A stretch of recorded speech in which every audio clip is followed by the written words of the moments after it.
C'est avec une très grande joie d'entrer en nouveau dans votre foyer.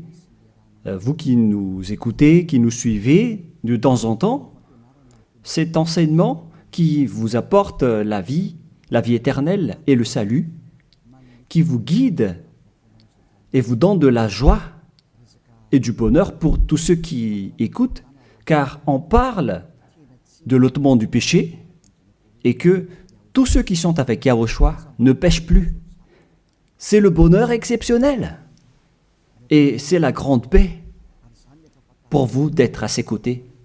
C'est pourquoi on va vous partager cette bonté et aujourd'hui on va parler du sujet de Noël qui est dangereux pour vous. Alors, réfléchissez. Pour vous qui célébrez cela et qui pensent à le faire également, sachez que c'est un pire danger qui vous attend avec cela. Ça va vous faire jeter en enfer si vous continuez encore à le faire. Nous sommes donc arrivés au moment pour avancer à l'enseignement et avec la parole. Tout de suite, nous allons entrer dans le vif de l'enseignement. Concernant Noël, est-ce que l'événement de Noël respecte la loi de Dieu? Est-ce que c'est autorisé de le célébrer ou non? La réponse est directe. À la fois, ce schéma ne suit pas du tout la loi, c'est-à-dire la loi du Dieu d'Abraham, à travers son fils qu'il a envoyé également. C'est-à-dire que vous êtes des transgresseurs de la loi. Comme les diables et les satans, vous êtes dans les mêmes classes. Et après, vous irez en enfer, car les transgresseurs de loi sont des pécheurs, et les pécheurs n'iront jamais au ciel des cieux. Aujourd'hui, donc, nous allons voir toutes ces paroles. Premièrement, c'est interdit par la Sainte Écriture, selon 2 Corinthiens chapitre 5. Et vous pouvez lire directement si vous avez la Sainte Écriture avec vous. Et moi aussi, je vais lire de mon côté parce que nous avons la même Bible. D'ailleurs, moi aussi, j'ai la Bible en application ici, avec le livre 2 Corinthiens, chapitre 5, à partir du verset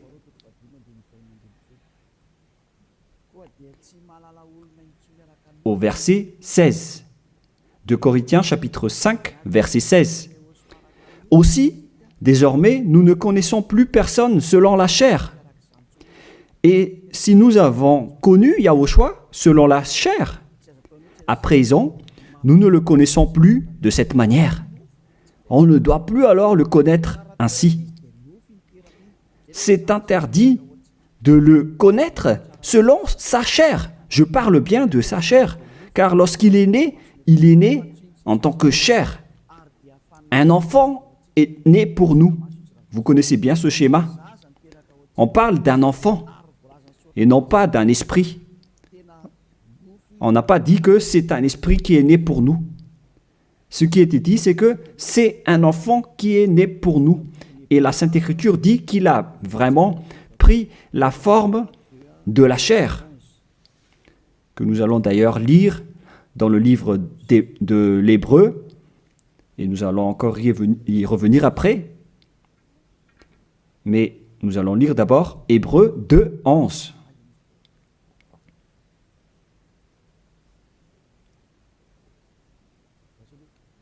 Oui, il est passé déjà. Attendez un peu. On dirait que ce n'est pas le bon verset, ce qui est écrit ici. Non, c'est Hébreu 2, 14 et non pas 11. Voilà, verset 14 et non pas 11.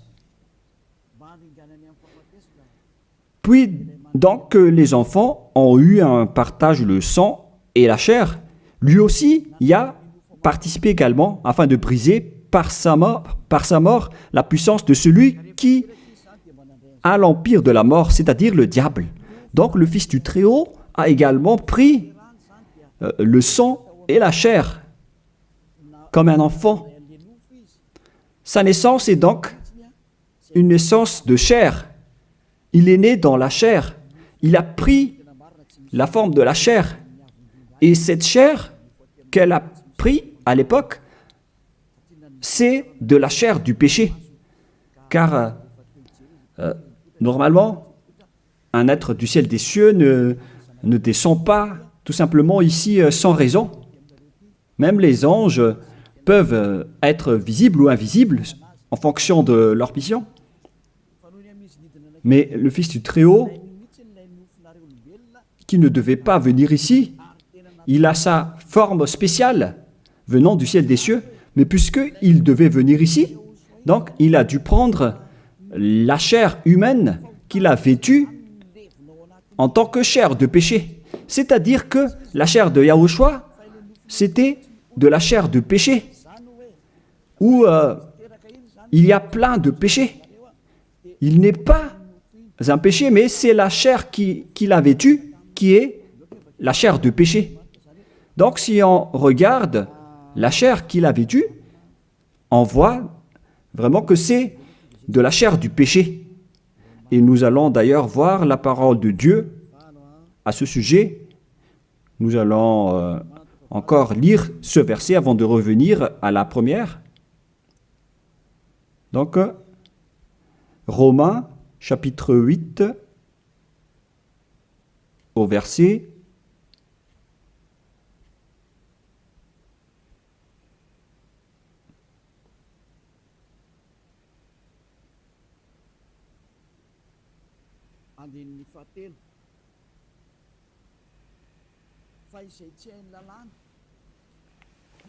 3.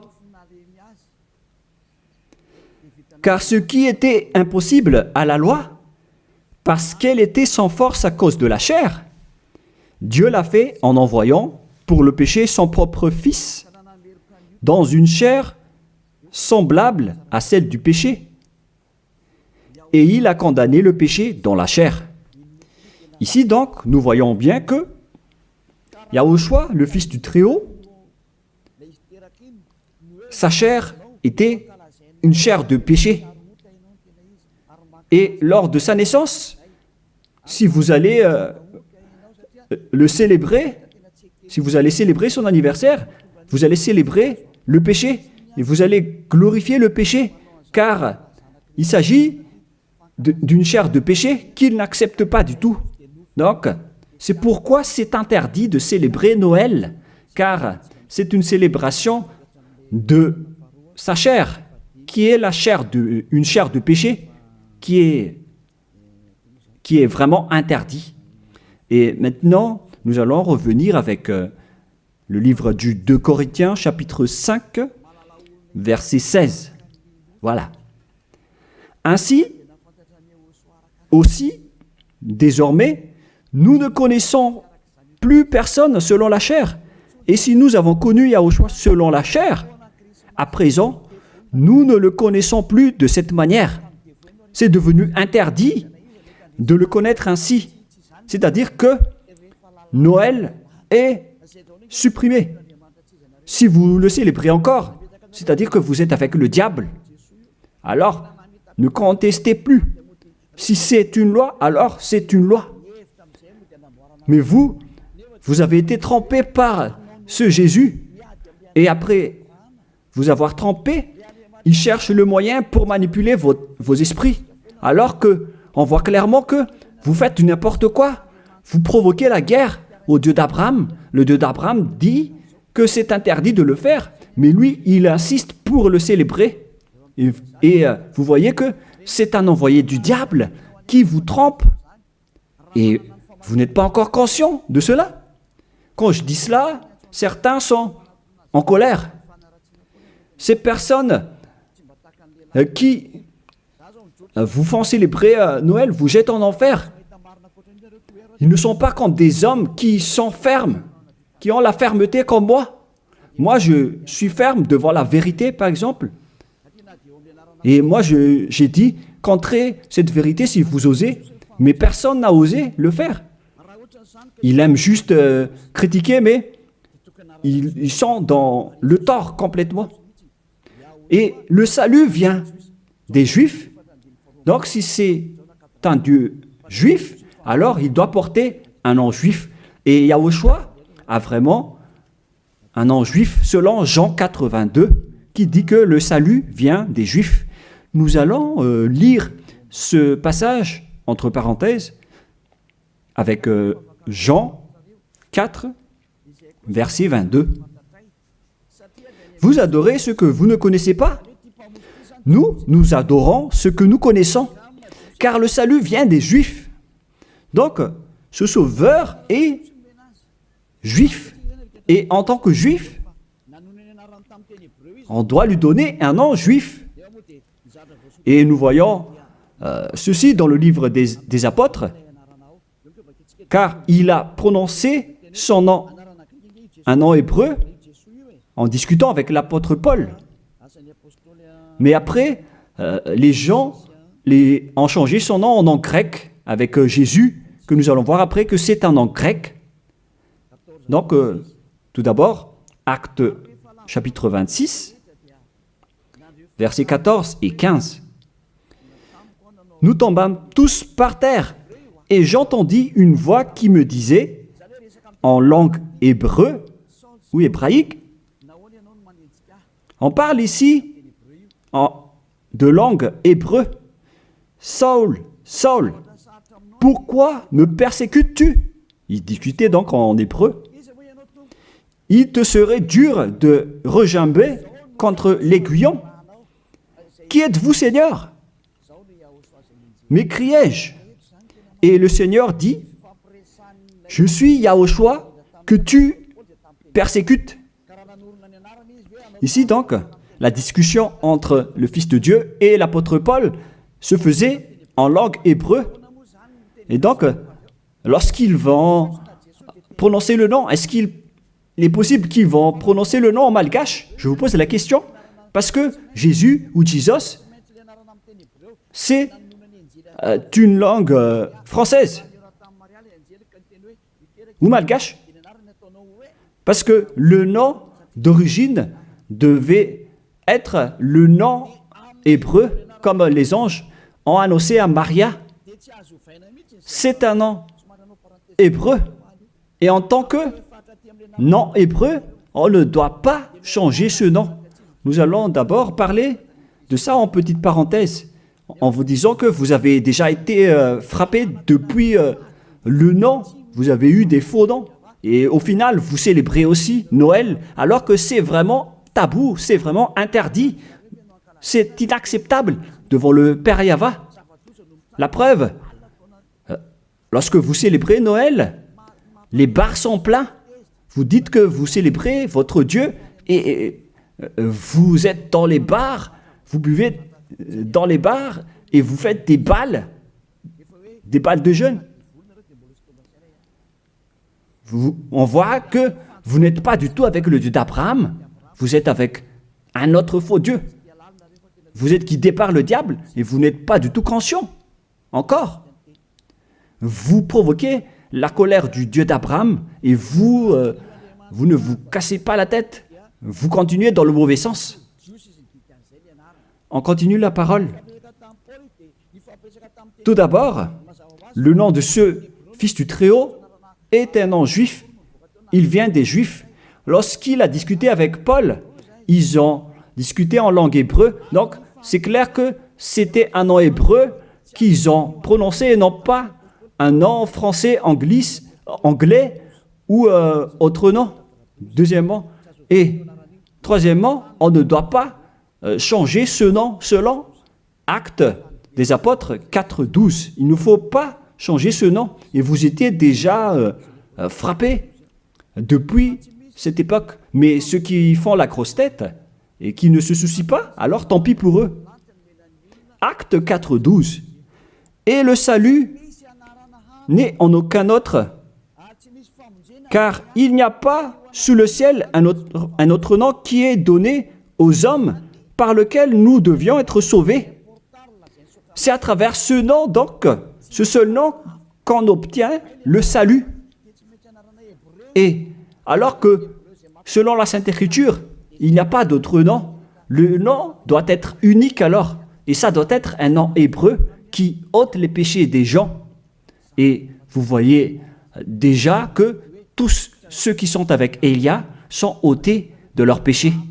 C'est clair alors que ce nom, c'est Yahushua. Et il a dit qu'il ne faut plus le connaître selon la chair. Alors qu'au contraire, vous le connaissez selon la chair. Vous transgressez la loi selon, vous pensez selon juste vos réflexions. Alors que c'est vraiment dangereux pour vous, les gens.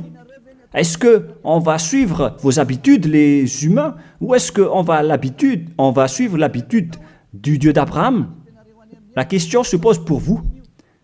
La réponse, vous avez fait ce que vous aimez, et lui aussi, donc, il va aimer vous jeter en enfer. Alors, vous pouvez continuer à faire ce que vous voulez, mais après votre mort, vous irez en enfer. Et les prêtres et les pasteurs ne pourront pas vous sauver. Eux aussi, ils vont être jetés en enfer, tout comme vous, avec le même résultat. Mais pourquoi vous n'écoutez pas cette vérité? Ou bien vous aimez juste critiquer ou contrer? Réfléchissez tous. Vous n'êtes que des humains mortels, alors ne soyez pas fiers de vous. Ne dites pas que vous êtes puissants. En un clin d'œil, vous pouvez redevenir poussière. Et vous allez être jugé par le propriétaire de cette parole, qui est le Dieu d'Abraham. Et c'est ce Noël lui-même qui va vous condamner. Nous allons lire maintenant que ce Jésus, c'est un nom grec. Nous allons lire directement sur Wikipédia. Vous pouvez afficher directement. Nous voyons donc ici que Jésus, en grec, Jésus, voilà.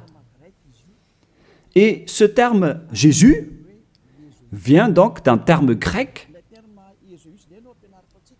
venant du terme Jésus.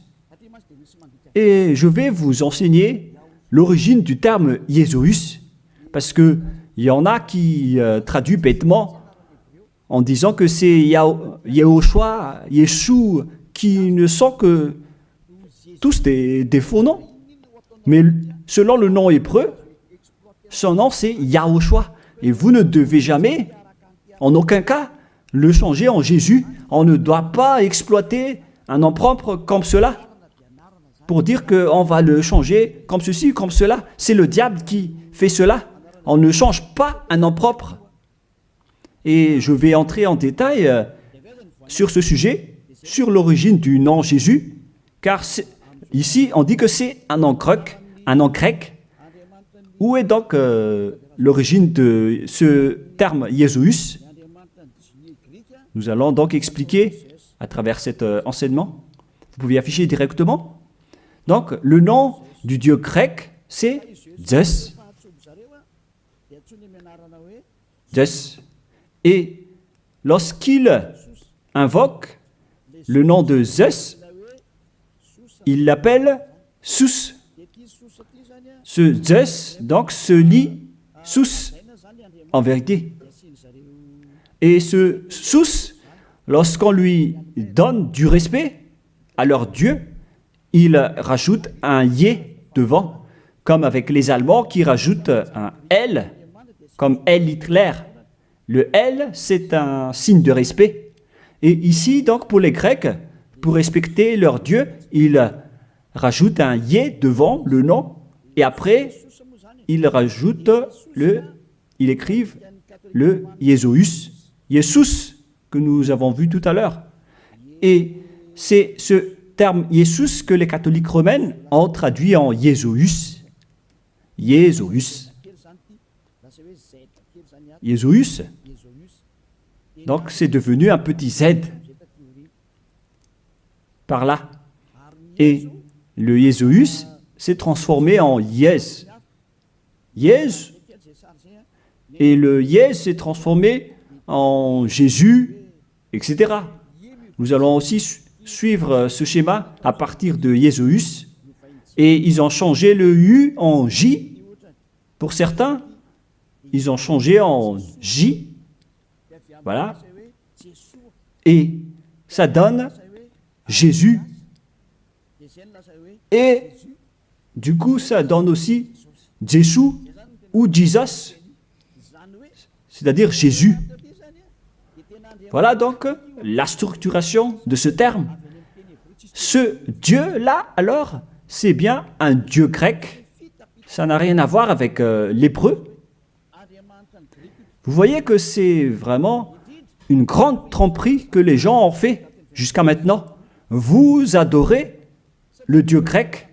Et surtout, avec le sujet du 25 décembre, je vais entrer tout de suite là-dedans, car je veux dire que c'était depuis ce roi diabolique, à l'époque, qu'on a célébré donc cette date du 25 décembre, en célébrant aussi le dieu Zeus olympien, qui a inventé d'ailleurs les Jeux olympiques.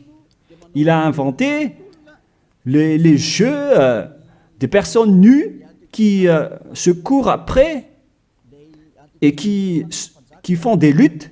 C'est Zeus qui a enseigné cela avec le roi Antiochus Épiphane également.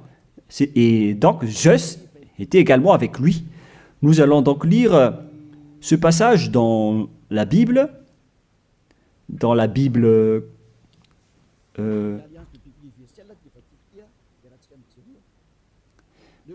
l'Alliance biblique universelle que je vais lire. Le 15e jour du mois de Casleu, l'an 145, le roi fit construire l'abomination de la désolation sur l'autel. Il construit aussi des autels dans la ville de Juda. On voit aussi donc ce verset dans le livre de 1 Maccabée, chapitre 1, verset 54 pour une autre version, et verset 57 pour une autre version.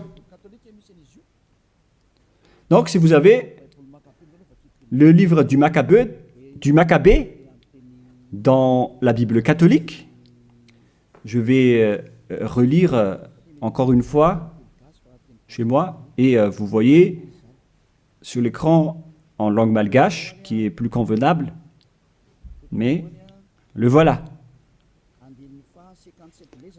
1 Maccabée, chapitre 1, verset 57 pour une autre version,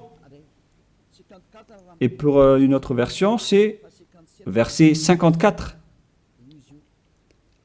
Et donc, on a aussi le verset 57 pour l'autre version. Le voilà. Le 15e jour du mois de Casleu, l'an 145, ils construisirent l'abomination et de la désolation sur l'autel des holocaustes. Ils construisirent aussi des autels dans les villes de Juda, alentour. Quel est alors le rapport de cette histoire avec ce que je dis ici? C'est que il y avait un roi qui a provoqué la guerre au Dieu d'Abraham, qui a profané son temple, qui a fait des abominations dans le temple. Et cet homme, il est entré dans le temple de Jérusalem à la date du 15 du mois de Casleu, et il a construit des autels, des holocaustes dans ce temple. Et avec ces autels, il va pratiquer des sacrifices d'holocauste. Et après, à la date du 25 décembre, il est encore entré là-dedans, dans le temple, en faisant des holocaustes. Ce que je veux dire, c'est que c'est ce Antiochus IV Épiphane qui est le propriétaire de cette fête. La preuve, le dimanche de l'Épiphanie que vous célébrez tous ensemble, que ce soit les protestants ou les catholiques, vous célébrez tous le dimanche de l'Épiphanie. Cet événement vient du nom du roi Antiochus IV Épiphane. Dans le 1 Maccabée, chapitre 1, verset 11, « De ces rois sortit une racine d'iniquité ». On parle ici d'un roi grec, Antiochus Épiphane, fils du roi Antiochus, qui avait été à Rome comme otage. Donc, selon ce schéma, ce Antiochus IV, Épiphane, c'est un roi grec. Et ce roi est entré dans le temple. Et lors du 14e jour déjà, où on va préciser, pour ne pas faire une erreur, nous allons bien préciser, car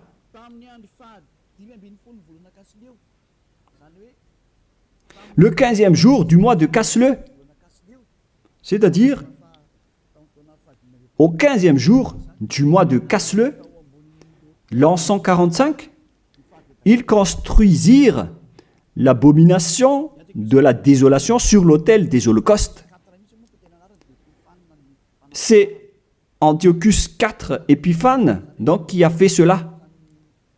Antiochus IV veut dire qu'il est au 4e rang, des rois plutôt.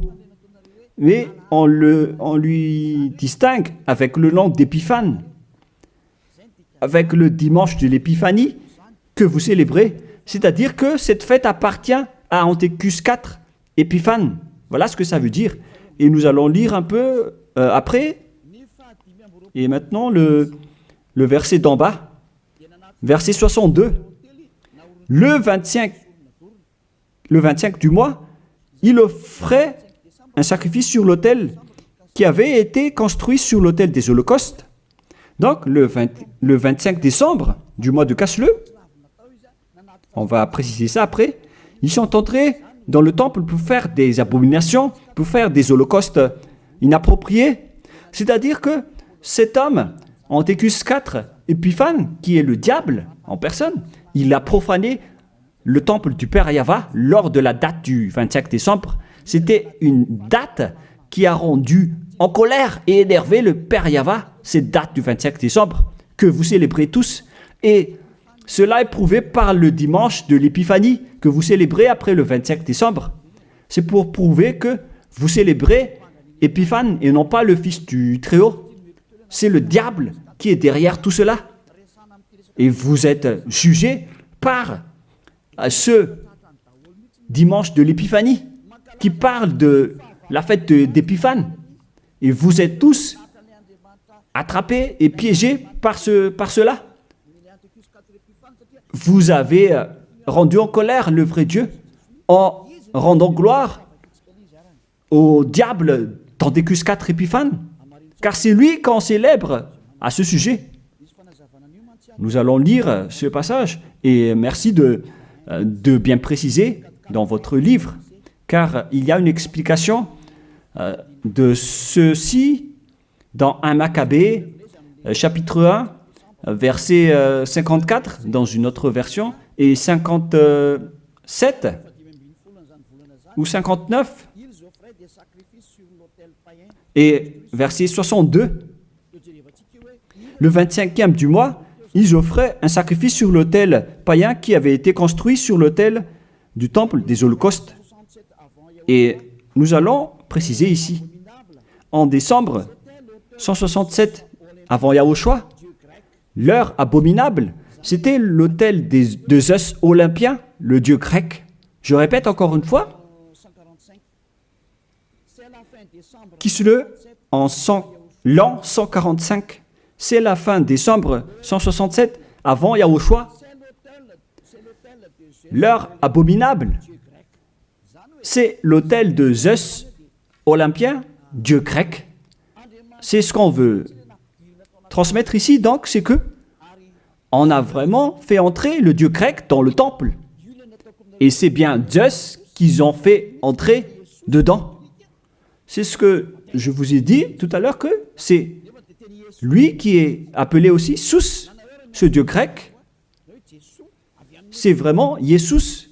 Et vous aussi, vous l'appelez Zeus ou Jésus. Ça vient du terme Jesus. Et on vous a manipulé aussi avec l'événement du 25 décembre. C'est Antiochus IV que vous vénérez. Donc, votre Dieu, c'est le Dieu d'Antiochus IV Épiphane, et non pas le Dieu, le Fils du Très-Haut. Vous avez été manipulé et trompé par Jésus. On le voit tous ensemble ici. En même temps, vous avez transgressé la Sainte Écriture et la loi. Et vous avez aussi donc adoré le Dieu de Antiochus IV Épiphanes.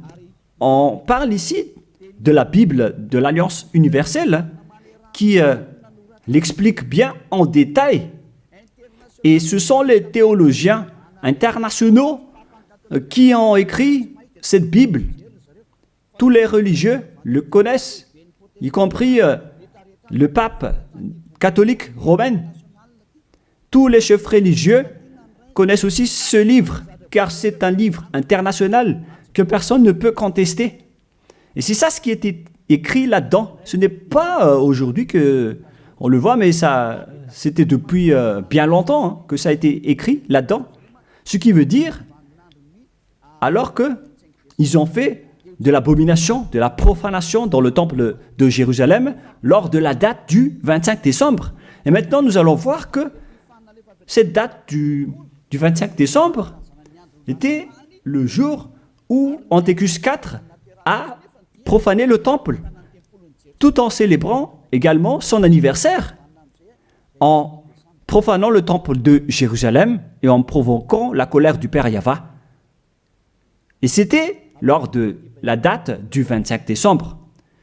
Nous allons également lire la parole concernée à ce sujet. Vous pouvez aussi suivre.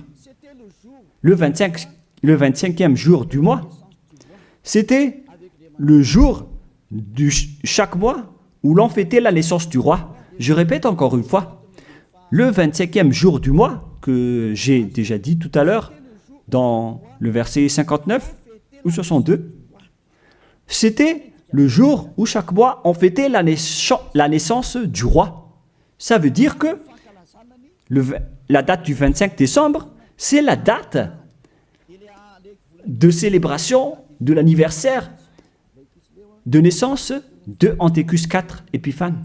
Et j'ai failli oublier de vous dire que le mois de Casle veut dire vers la fin de décembre 167.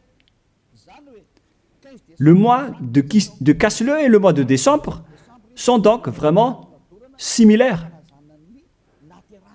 Et donc, ils sont entrés le 15 décembre dans le temple. Et le centre de la fête, c'était le 25 décembre, l'anniversaire de Antiochus IV Épiphanes. Et ce qui a rendu vraiment gravement en colère le Père Yahva, c'est suite à l'entrée du dieu grec Zeus dans le temple également, lors de cette date, ils ont apporté des holocaustes pour Zeus à la date du 25 décembre dans le temple du Père Yahva. Ils ont osé faire entrer des holocaustes abominables pour Zeus dans le temple du Père Yahva lors de la date du 25 décembre. Et cette date, c'était la date de la célébration de l'anniversaire de ce roi, et non pas celui du fils du Très-Haut. Vous avez tous été trempés. C'était l'anniversaire de naissance de Antiochus IV Épiphanes. La preuve, vous célébrez le dimanche de l'Épiphanie, 2 semaines à peu près, la date du 25 décembre. Moi, je ne connais pas ça parce que je ne le célèbre pas, mais ça existe vraiment. Expliquez-moi alors, qu'est-ce que ça veut dire le dimanche de l'Épiphanie? Parce qu'il n'y a qu'un seul nom dans la Sainte Écriture, et c'est le nom de Antiochus IV Épiphanes. C'est clair alors que si vous célébrez le dimanche de l'Épiphanie, c'est que vous avez célébré l'anniversaire d'Antiochus IV Épiphanes, qui a Zeus comme Dieu, que vous avez changé en Jésus après. Donc, vous avez célébré l'anniversaire de Antiochus IV Épiphanes d'abord, et non pas celui du Fils du Très-Haut. Et à la fin, vous clôturez la fête avec le dimanche de l'Épiphanie. Vous célébrez tous cette date. Et maintenant, vous n'allez pas être encore conscient. Et vous allez encore duper les gens, vous les religieux. Vous avez vu la grosse erreur de ces religieux. Et pourquoi vous n'êtes pas encore conscient? de ce système religieux qui n'est plus correct. C'est carrément déjà détruit. C'est le diable qui vous manipule. Ils ont changé jusqu'au vrai nom de ce Dieu. Tout ça vous dit que vous n'êtes pas du tout avec le Dieu d'Abraham. Ça n'existe pas. Enlevez ça de votre tête. Si vous étiez déjà avec le Dieu d'Abraham, vous auriez déjà dû être ôté de vos péchés, comme ceux qui sont avec Élia.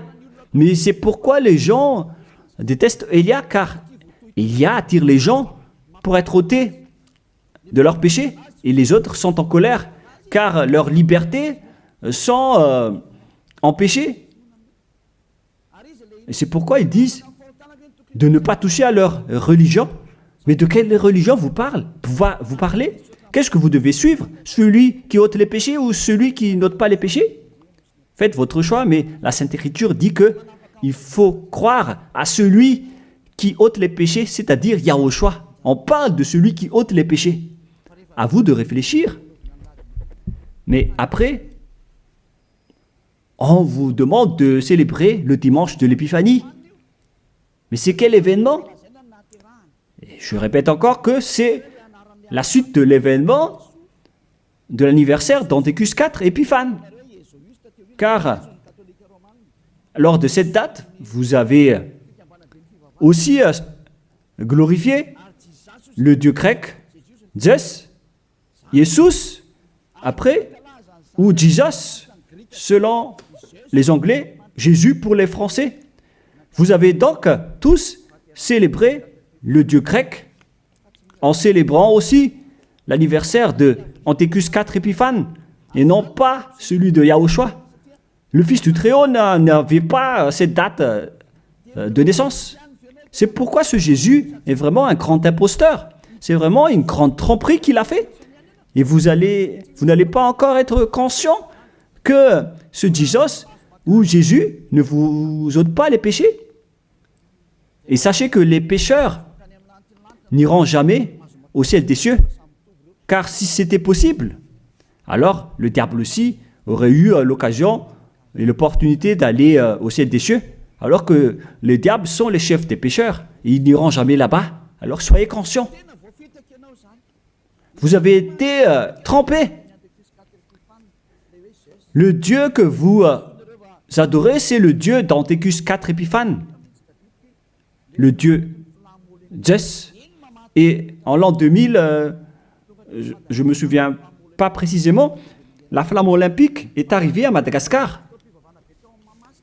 Cette flamme a d'ailleurs déjà fait le tour du monde et vous avez fait une grande culte religieuse sur le terrain de Mahamasne à l'époque pour glorifier et honorer cette flamme, alors que c'est la flamme de Zeus qu'on a pris en Grèce. Vous ne pouvez pas nier cette parole, ça a existé, hein. C'est la réalité. Vous avez pris cette flamme en Grèce sur le mont Olympe qui a le feu qui ne s'éteint pas jusqu'à aujourd'hui. Il parle de la présence de Zeus. On a pris cette flamme là-bas et on l'a amenée à Madagascar. Et toutes les églises, les protestants, les catholiques, ainsi que les petites églises, se sont réunis pour faire une culte de prière ensemble à ce moment-là. Mais moi, j'ai dit que vous faites n'importe quoi. C'est une erreur que vous faites. Et tout le monde a reculé après. Et ils ne l'ont plus osé le faire. Peut-être qu'ils l'ont refait, mais ils l'ont fait discrètement. Parce qu'ils connaissent déjà que l'ambassadeur de Yahushua va encore se lever pour blâmer et pour critiquer. Mais cela prouve que cette flamme vient du mont Olympe, le montagne de feu. Et ils ont pris donc cette flamme là-bas, car Antiochus IV Épiphane, il a créé les Jeux Olympiques avec les jeux de lutte, avec des personnes nues. C'est Antiochus IV Épiphane qui les a créés et qui les a enseignés. Il est le leader de ce genre de jeu. C'est pourquoi la majorité des sports se pratiquent nus, car c'est lui qui a inventé cela. C'est pourquoi on parle de Jeux olympiques. Ça vient du mont Olympe en Grèce, et c'est Zeus qui est dedans, que les Grecs ont appelé Jésus, Jésus pour les catholiques, et Jésus, au final, celui que vous adorez. Donc, vous adorez Zeus. C'est Zeus qui est votre chef. Et après, je ne me souviens plus si c'était en 2004 ou 2006, vous avez emmené la flamme olympique ici. Vous avez fait une grande fête au terrain de Mamas, qui a créé une grosse embouteillage comme pas possible. Ici à Tananarive, ça a vraiment été trop. C'était une grande folie. Ça prouve donc que votre Dieu, c'est Zeus. Car s'il n'était pas votre Dieu, alors vous n'aurez pas dû faire de la prière ensemble avec cette flamme olympique. Alors c'était la preuve que vous priez le Dieu Zeus, qu'on appelle également Sus ou Jésus, et au final Jésus ou Jesus. Qu'est-ce que vous allez encore dire face à cela? Alors, osez dire que on n'a pas fait une culte, on n'a jamais fait de culte à Mamas, en disant que j'invente tout ça. Bah, là, c'est trop de mensonges si vous osez encore dire cela. Parce que là, on parle vraiment de la flamme olympique qui vient du mont Olympe en Grèce. Et ensuite, le Dieu qui est propriétaire de cette flamme, il s'appelle Zeus, que vous appelez aussi Jesus ou Jésus, avec les autres appellations que j'ai déjà expliquées. Et l'homme qui l'a vénéré, c'est Antiochus IV Épiphane. Ils sont dans le même camp. Alors que vous, les religieux et vos fidèles, vous avez prié ensemble avec cette flamme olympique. C'est-à-dire que vous avez le Dieu, vous avez comme Dieu le Dieu grec jusqu'à la fin. Alors, restez toujours là-dedans et vous allez voir. Vous célébrez déjà l'anniversaire de Antiochus IV Épiphane et non pas la naissance du Fils de Dieu. Et la dernière preuve, c'est le dimanche de l'Épiphanie. Qu'en est-il du dimanche de l'Épiphanie que vous célébrez? Le dimanche de l'Épiphanie, c'est la clôture de la fête. Ça a commencé le 15 décembre. Le centre de la fête, c'est le 25 décembre, l'anniversaire d'Antiochus IV Épiphane. Et il clôturait la fête avec le dimanche de l'Épiphanie. Lorsque un roi fait la fête, ça dure en moyenne 1 mois ou un peu plus, ou un peu moins, mais ça peut être plus. Donc, ils ont commencé le 15 décembre, le centre de la fête se déroulait le 25 décembre, et après ils ont terminé avec le dimanche de l'Épiphanie. C'était donc vraiment l'événement de la fête de Antiochus IV Épiphane. Est-ce que vous allez encore contester cela? Soyez conscients que ce Jésus n'est pas un vrai Dieu. Il vous rend pécheur. Il vous tend toujours des pièges. Vous entrez encore dans des pièges. Surtout avec ceux qui suivent les pays qui adorent ce Jésus. Il les frappe vraiment, il les punit. Il les punit vraiment comme ce qui se passe ici à Madagascar, avec les faux chrétiens. C'est vraiment incorrect ce que vous faites. Et vous êtes tous en train d'être jetés en enfer par ce Jésus. Si vous n'êtes pas encore conscient, tant pis pour vous, mais si vous voulez être sauvé, rapprochez-vous de Élia. Si vous voulez être libéré, alors suivez Élia. Suivez-moi et vous allez être libre. Et vous irez au ciel des cieux. L'objectif, c'est de ne plus jamais pécher. Mais hélas, vous ne pouvez pas entrer dans ce chemin car vous êtes des pécheurs.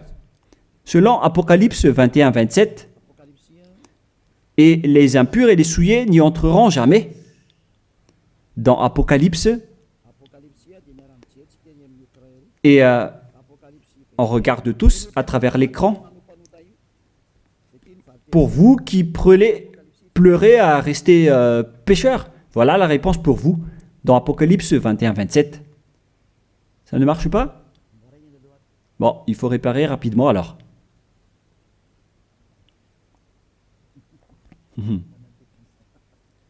On a vu la main du technicien, c'est pas grave parce qu'il travaille. Apocalypse 21-27. Et il n'y entrera rien de souillé. Voilà ce qui est dit dans votre Bible. Donc, les pécheurs n'iront jamais au ciel des cieux. Vous vous trompez d'adresse. Vous avez un faux espoir. Vous avez vraiment été frappé par ce faux Dieu, par votre faux Dieu qui n'est qu'un imposteur. Si c'était un vrai Dieu, il aurait déjà dû vous ôter de vos péchés. Mais voilà, il vous a trompé. Voilà, vous ne pouvez plus répondre avec le dimanche de l'Épiphanie. Qui vous a fait célébrer cette date? Pourquoi vous l'avez célébrée? Vous l'avez célébrée pour vous enchaîner en ce moment. Car là, le dimanche de l'Épiphanie clôture la fête du roi. Et donc, vous avez célébré la fête du roi. On vous attrape par ceci. Vous dites que le 25 décembre, c'est la date de naissance de Jésus, alors que vous adorez Zeus, le dieu grec, le dieu d'Anthécus 4 Épiphanes, et en même temps, vous célébrez l'anniversaire d'Anthécus 4 Épiphanes, tout en adorant le dieu Zeus olympien. Je vais terminer ma parole, et les techniciens ont fini la réparation. Vous pouvez afficher maintenant. Apocalypse 21-27. Et il n'y entrera rien de souillé, aucun artisan d'abomination et de mensonge, mais ceux-là seulement qui sont inscrits dans le livre de la vie de l'agneau, c'est-à-dire les personnes qui ne sont pas des menteurs, des personnes parfaites qui ne font plus aucun mal, qui ne pêchent point. Ce sont eux qui iront au ciel des cieux. Mais vous, qui êtes abominables, qui ne se soucient pas de cette parole, vous pouvez continuer ce que vous faites, mais ne soyez pas morts. Si vous avez la grosse tête, ne soyez pas morts. Mais ce qui est ridicule, c'est que lorsque vous êtes malade, vous êtes obligé de chercher un médecin. Mais où est passée votre puissance ou votre force? Si vous cherchez un médecin lorsque vous êtes malade, c'est-à-dire que vous êtes faible. Alors ne faites plus ça. Pourquoi chercher encore à mettre des obstacles à ce royaume de Yahushua qui vous prêche la liberté et l'affranchissement? Mais vous êtes inconscient de provoquer la guerre au Créateur. Si vous êtes conscient, alors rapprochez-vous et inscrivez-vous dans le baptême qui aura lieu le 8 mars prochain pour le dernier baptême, et ça va être terminé après. Vous pouvez encore faire des baptêmes avec les religieux qui sont pécheurs, mais lorsque les pécheurs baptisent d'autres pécheurs, le résultat c'est encore un pire pécheur. Un pire pécheur. Alors, soyez conscients. Nous allons donc lire pour terminer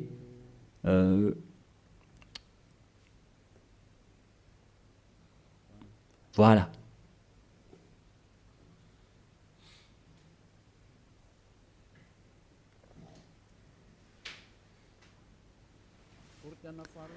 De Corinthiens,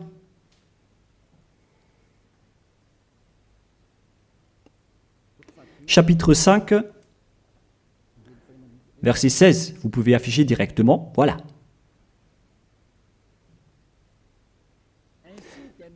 Ainsi, dès maintenant, aussi désormais, ça fait depuis cette époque qu'on a précisé que ce désormais, mais ça continue jusqu'à aujourd'hui, nous ne connaissons plus personne selon la chair.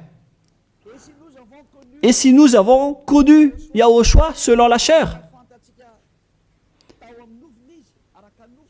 Parce qu'il était né en tant que personne charnelle. Maintenant, nous ne le connaissons plus de cette manière, à présent. La chair est supprimée car c'était une chair de péché. Selon ce que je vous ai enseigné dans Romains 8.3, on parle de chair de péché. Donc si vous allez célébrer cela avec sa naissance, vous allez donc célébrer du péché. Voilà donc la loi. C'est devenu une interdiction totale pour ceux qui servent le Dieu d'Abraham. Comme moi, Élia, je sers le Dieu d'Abraham. Vous l'appelez Dieu d'Abraham, vous les humains, mais pour nous, c'est le Dieu du ciel des cieux. Il s'appelle Yahva, notre cher Père. Lorsque vous le servez, vous ne devez plus entrer dans ce schéma. Vous dégagez directement, vous vous rapprochez de Élia et vous inscrivez votre nom dans le baptême rapidement pour éviter la mort, au cas où vous allez mourir après. Mais les gens qui font du cinéma, qui font juste semblant d'être avec le Dieu d'Abraham, si vous n'êtes pas avec le Dieu d'Abraham, vous n'allez pas être avec Élia. Mais ce sont seulement qui veulent être avec le Dieu d'Abraham et qui ne veulent plus jamais pécher, qui vont être avec Élia. Et je vais vous ramener au ciel des cieux. Voilà la fin de ma parole. Soyez conscients. Bref, ceux qui célèbrent Noël vont être en guerre avec le Dieu d'Abraham et vont aussi être en guerre avec Yahushua, le fils du Très-Haut, qui a dit « ne péchez plus ». Et ceux qui célèbrent Noël vont être en guerre avec ce Dieu d'Abraham qui a dit « je ne donnerai point ma gloire aux autres et ne souillez pas mon nom ». C'est dans Ésaïe 48:11 que nous allons d'ailleurs lire. Sa gloire ne doit plus être donnée aux autres faux dieux. Si vous utilisez encore cette parole de Dieu, si vous voulez servir le Dieu d'Abraham, alors il ne faut plus faire du n'importe quoi. Il faut suivre ses paroles. Lorsqu'il dit que c'est interdit, alors ne faites plus la grosse tête. Et si ceux qui insistent à vous dire le contraire, c'est-à-dire, sachez qu'ils vont vous jeter en enfer. Alors ne soyez plus manipulés comme les enfants.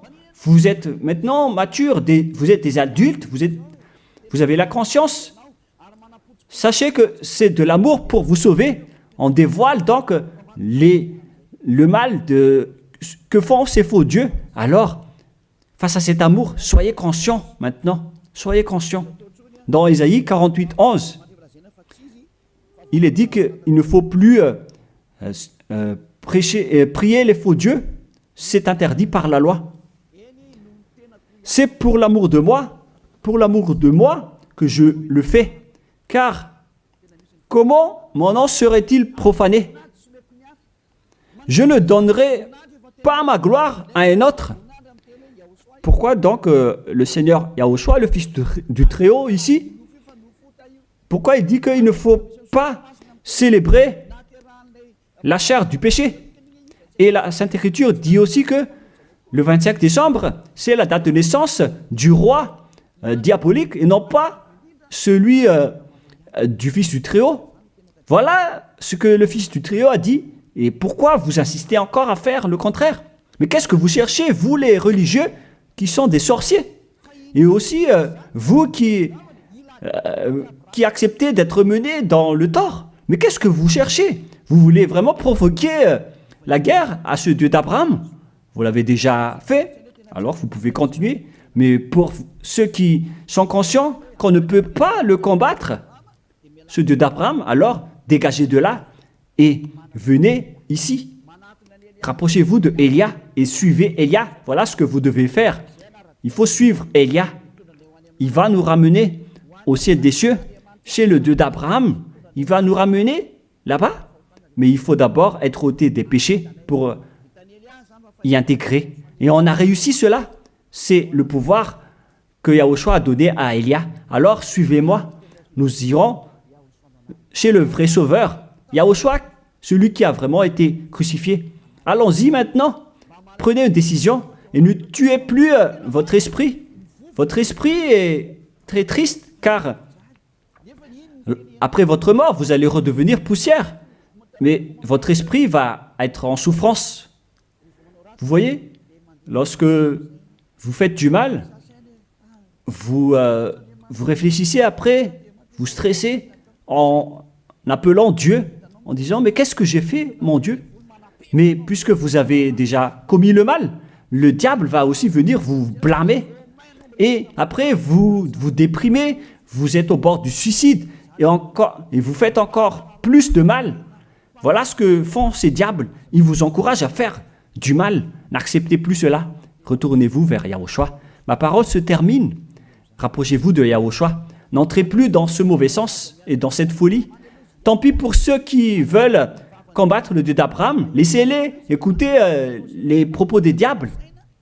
Mais vous qui êtes conscients que ces faux dieux vous rendent pécheurs, ainsi que les religieux qui vous disent vous pouvez commettre des péchés, il faut juste demander pardon après.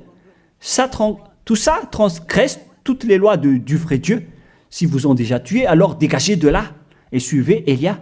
Je peux vous prendre avec la main pleine de joie si vous cherchez vraiment le vrai Dieu, il est vraiment merveilleux. Ma parole se termine, que Yahushua vous bénisse et à la prochaine, prions ensemble. Merci infiniment, Père Yahva. C'est vraiment de l'amour, cette parole venant de toi. Tu fais connaître aux gens la vérité. Tu as dévoilé clairement la grande tromperie pour ce monde, car le monde aussi te provoque énormément. Alors, c'est juste que tu envoies les châtiments. Avance la récolte, Père, et avance ta parole et ton châtiment sur cette terre, car le moment est venu. On a déjà annoncé les avertissements, mais personne ne se soucie. Ta décision est méritée. Père Yahva, il mérite d'être châtié. Il ne s'agit pas d'une récolte pour le ciel des cieux, mais un châtiment d'après ce qu'ils ont fait. C'est le jour de la vengeance, Père. Mais tous ceux qui veulent fuir ce danger, Père, qu'ils sortent de là et qu'ils se rapprochent de Élia, car je vais les ramener auprès de toi, Père Yahva et Yahushua. Faites en sorte qu'ils me trouvent, même s'ils sont à l'extrémité de la terre. Faites en sorte qu'ils se tournent vers Élia. Je suis déjà là. Tu m'as déjà envoyé pour les envoyer vers toi, pour les regrouper, pour les ramener vers toi. Gloire à toi, Père Yahva. Gloire à toi, Yahushua. Bénis alors cette parole pour qu'elle touche le cœur de chacun, pour qu'il sache que c'est le salut, mais pas un jeu. Merci, Père Yahva. Au nom de toi, Yahushua, je fais toutes ces prières. Alléluia. Amen. Merci à tous d'avoir suivi la parole et l'enseignement. Au revoir. Au revoir tout le monde.